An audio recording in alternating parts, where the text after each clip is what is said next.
Penerimaan panitia pemilihan kecamatan atau P2K untuk pemilu 2024 di Kota Makassar memasuki tahap tes tertulis dengan menggunakan komputer asisten tes atau CAT yang dilaksanakan di dua lokasi, yakni ruang CBT Fakultas Kedokteran Gigi Unhas dan ruang CBT Fakultas Farmasi Unhas pada Selasa 6 Desember. Komisioner KPU Makassar Endang Sari yang ditemui di lokasi tes menjelaskan seleksi P2K diikuti 867 orang dari 1.413 pendaftar.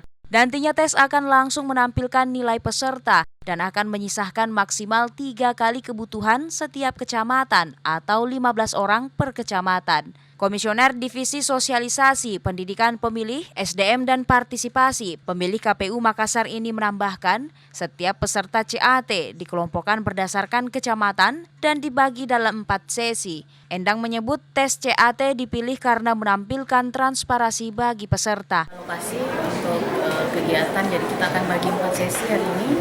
2 lokasi itu di ruang CBT FKG, kemudian FKG Unhas, kemudian juga di ruang CBT Fakultas Farmasi Unhas. Masing-masing sesi sudah kita bagi, peserta itu dikelompokkan berdasarkan kecamatannya.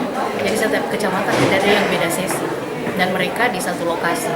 Kemudian tes ini diikuti oleh 867 orang, itu dari 1.413 peserta yang mendaftar.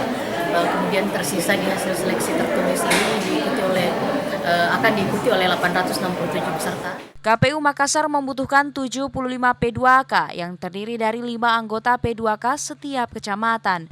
Mereka yang nantinya dinyatakan lolos akan mulai dilantik pada Januari 2023. Hairudin, Fajar TV dan Fajar Radio melaporkan.